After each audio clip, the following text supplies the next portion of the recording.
Neurological disorder apa ya?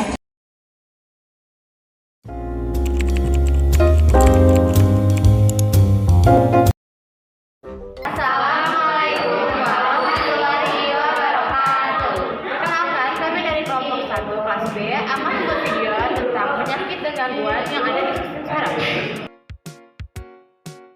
Menurut Organisasi Kesehatan Dunia atau WHO, gangguan neurologis adalah penyakit apapun yang memengaruhi sistem syaraf, baik yang memengaruhi neuron di tulang belakang, di seluruh otak, ataupun salah satu bagiannya seperti basal ganglia ataupun cerebrum.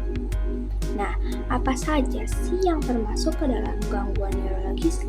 Yuk kita bahas.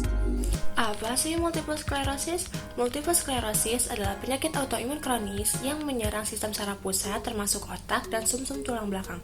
Kondisi ini membuat sistem kekebalan tubuh menyerang penutup pelindung saraf-saraf atau mielin, sehingga terjadi kerusakan dan peradangan pada mielin. Akibatnya terjadi gangguan saraf yang menyebabkan seseorang mengalami gangguan penglihatan, kesulitan berbicara, mati rasa, dan kehilangan keseimbangan tubuh. Multiple sclerosis berlangsung seumur hidup, tingkat keparahannya juga bisa beragam, mulai dari yang ringan hingga ke yang berat.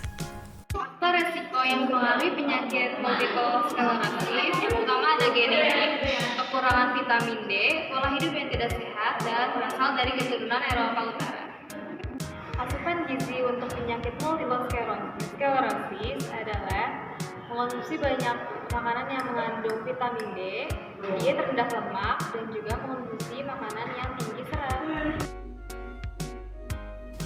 Bell's palsy adalah kelemahan wajah secara spontan tanpa penyebab yang akut, meliputi pola yang konsisten dan dengan disfungsi saraf wajah perifer dan bersifat parsial atau komplit.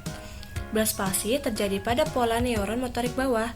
Gejala Bell's palsy meliputi kelemahan atau kelumpuhan tiba-tiba pada satu sisi wajah, alis, ataupun mulut, sehingga para penderitanya mengalami distorsi wajah yang signifikan, seperti pada gambar ini.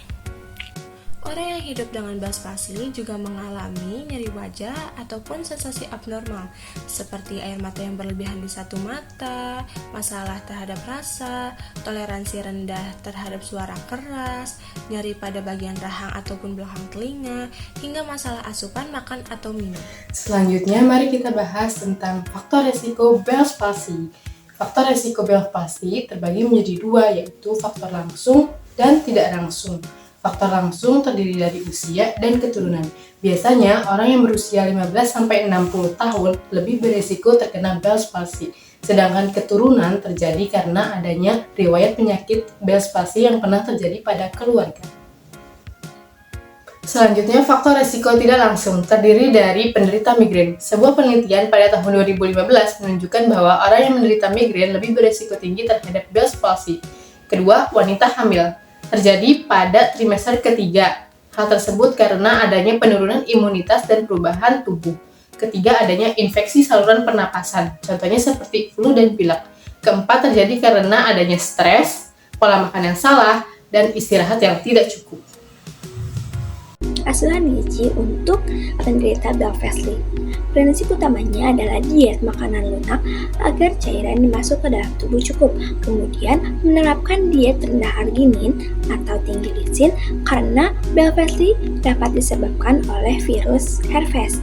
Nah, diet tinggi lisin ini membantu untuk mencegah masuknya virus, kemudian terbukti secara efektif untuk mengobati atau memperpendek masa Bell's palsy.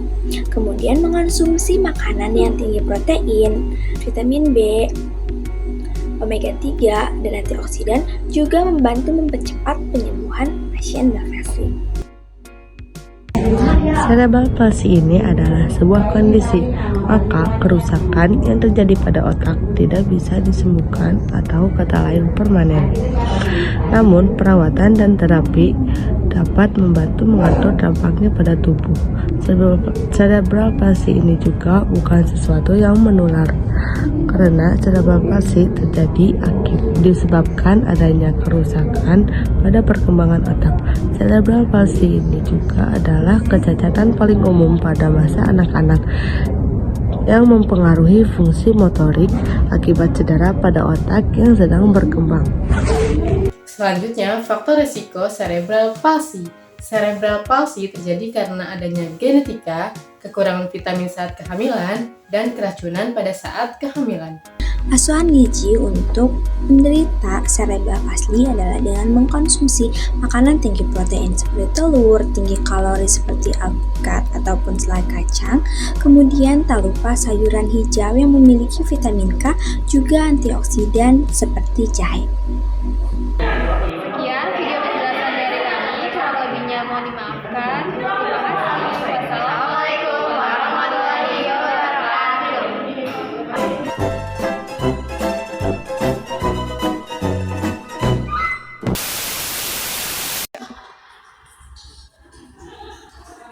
Oh itu, neurological disorder tuh.